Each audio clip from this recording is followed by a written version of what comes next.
Hello, and welcome to Ex Cult Ed, the podcast where I share my experiences, thoughts, and feelings after leaving the truth, otherwise known as the 2x2 way, the fellowship, the one true way. You get the picture. My hope is that in sharing this, it will be cathartic for me, and perhaps make you, dear listener, feel less alone if you've been through or are going through something similar. This is my story.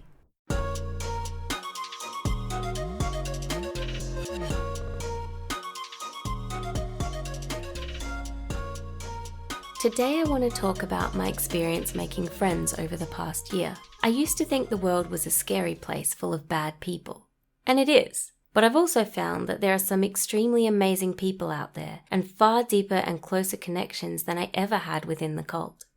When I first started trying to make friends with worldly people, I realized just how crippling growing up in a strict and sheltered way has been. Initially, I felt very displaced and like I just didn't belong anywhere. In fact, that's a feeling I'm still trying to fight today.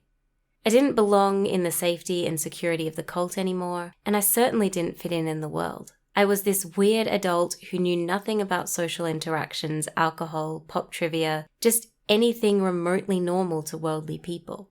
I felt very intimidated just talking to people because it seemed like I was years behind in experience and knowledge. In many ways, I felt like a baby in a 30-year-old's body. I felt so out of my depth, and I thought I wouldn't fit in anywhere because I didn't know anything, and with the not knowing came a severe lack of confidence. After all, it's hard to walk into a bar and order something if you have absolutely no idea how to order or what to order. People ask you what you like, and your answer is, I don't know. I felt inferior to everyone else because I didn't know how to dress the same or wear makeup or jewelry, and even when I started to wear those things, I felt like an imposter. The first time I put on makeup, I remember looking in the mirror and not recognizing myself, and being scared that I was suddenly a different person now, that putting on this new face made me someone else. I personally have really struggled with the whole makeup thing. I've been very conflicted with it because I grew up believing it was such a bad and immoral thing, but also I felt like I wasn't good enough when everyone around me was wearing it, and I didn't know how or where to start. I felt like I was on the back foot because I was missing this extra thing that made me worth something more. I guess I should admit that I was placing far too much value on appearances. But appearance was a huge way that we stood out when we were living in the cult. Not just that, I had and am still having to unlearn a lot of conscious and subconscious stereotypes about people that the cult instilled in me. For example, that people with tattoos aren't automatically bad. It took me a while to understand that people with tattoos are just people. Imagine that. Also, when interactions felt uncomfortable for me, I had to work out whether the discomfort was due to me being brought up differently or whether it was because that actually was an inappropriate interaction that I should be feeling uncomfortable in. One thing I would say that other people struggled with in getting to know me was the difference in language. There were many little things that we said and ways we talked in the cult that people outside didn't relate to. For example, simply talking about the world or worldly things. That didn't make much sense to most worldly people I met. In fact, even just describing them as worldly people. They're like, how am I worldly? What does being worldly mean? Well, it just means being of the world, I guess. And they're like, well, aren't you of the world as well? It's just a distinction between us and them, another way that the cult separated us. So how did I go about making friends? Firstly, I got a job and I tried making friends there. I didn't have a lot of success because I personally didn't have a lot in common with most of my colleagues. I then tried using the apps to look for friends and I met a few people. Some of those friendships fizzled out, but I've made some amazing friends there and I'm so thankful that I've met them. I tried to be open and expose myself to different types of people, both to combat my inner stereotypes and also to learn more about them and their experiences and views of the world. I didn't just want to meet people who were like me. I wanted to meet people who were so different to me and find out what common ground we had and how we could relate to each other. I wanted to learn from people, both about them and about myself, and about the world. Through friends, I also started going to various events, such as board game evenings and rock climbing and hikes. And going to these and fitting in helped me to build more confidence in my ability to connect with people and also to see some of my value as a friend to other people. See, when I first started out, I felt like more of a burden and as though I didn't have much to give to others. One big struggle that I've had is that, whether due to life experiences or being in the cult, or a mix of both, and my personality, I've realized that I've been going into friendships and relationships in the past with a very anxious attachment style. Personally, I've been driven by a huge fear of being alone. This meant that I held on far too tight to relationships and friendships that weren't serving me because I was afraid that I wouldn't find anything that felt better. It is hard coming out of the cult where we were surrounded by so-called family. And by family, I mean people who referred to themselves as brothers and sisters. And we could go anywhere in the world and meet up with this so-called family. People who would welcome us and invite us into their homes and show us around and take care of each other. Losing that sense of belonging was a huge thing for me. And finding my own place and realizing that I had value to people was a big step. To me, it felt like I was just useless at so many things, just life in general, and I really didn't want to be a burden on anyone. I think in part that comes from us always putting others first and ourselves last, which made it hard for me to make myself a priority in friendships and to put boundaries in place when a friendship was becoming too toxic for me. So I've worked really hard to recognize when friendships and relationships are no longer serving me and have run their course, and I'm working hard on letting go of those. The closest friends I have now, I've only known for 6 to 12 months, but it's really interesting comparing the depth of those friendships to the ones I had when I was in the cult. The friends I have now, I can talk to about absolutely anything and feel safe, not judged, and know that they'll give a thoughtful answer to whatever ridiculous questions I have. I can trust them to listen to me and give good advice when I have a bad experience.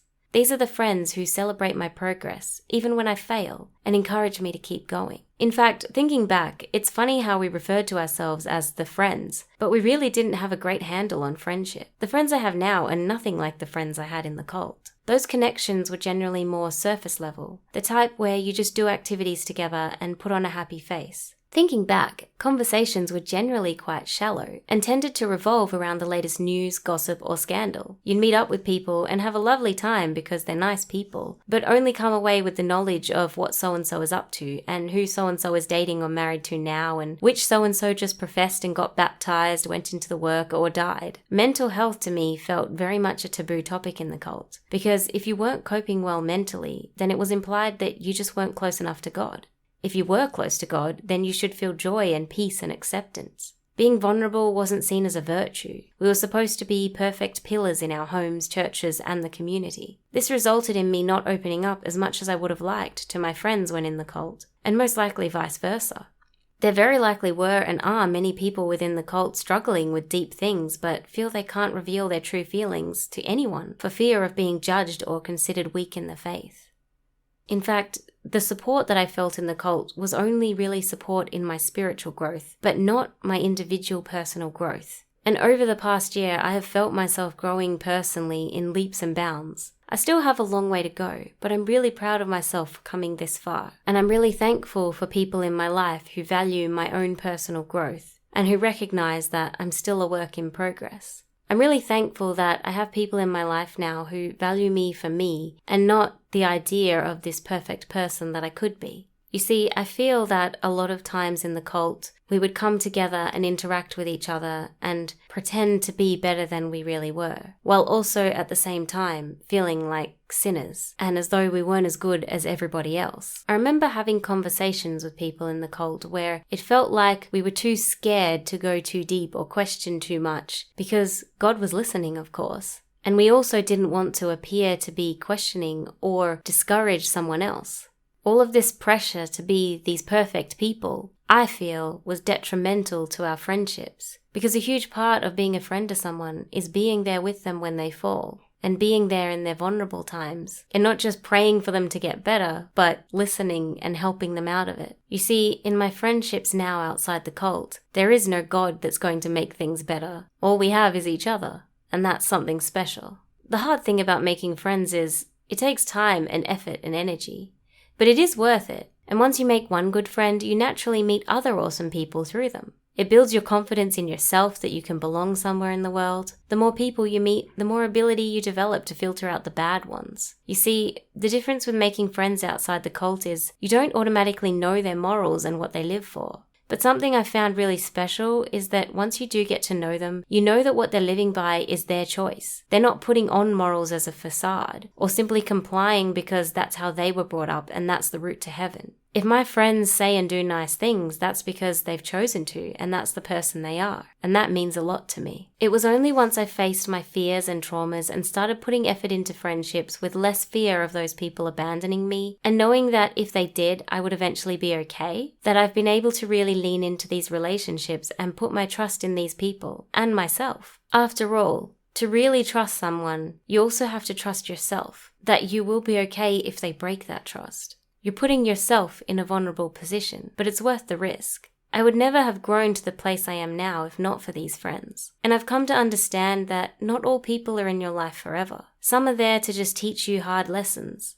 Some are there to show you what you don't want in your life. Some are there to show you just how strong and resilient you can be. And some are there to show you just how special and worthy of love you are. I really do hope that some of the friends that I've made now will be in my life forever. But if not, I'm really happy to know that I can develop strong relationships and connections. I'm really happy to know that I have value to people beyond my spiritual beliefs. That there's people who accept me whether or not I'm a saint or a sinner.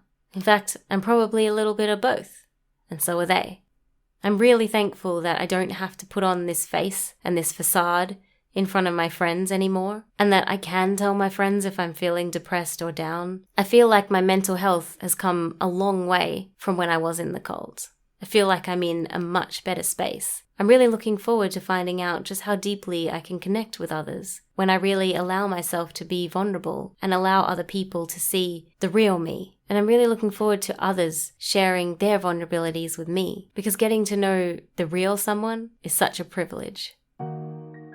Thank you so much for listening to this podcast. I really appreciate you. If you'd like to reach out, ask any questions, vent, say whatever you need to say, even if that's getting annoyed about something I've said, email me at exculted@gmail.com. That's exculted@gmail.com. And always remember, you can walk your own way, speak your own truth, and live your own life. Bye!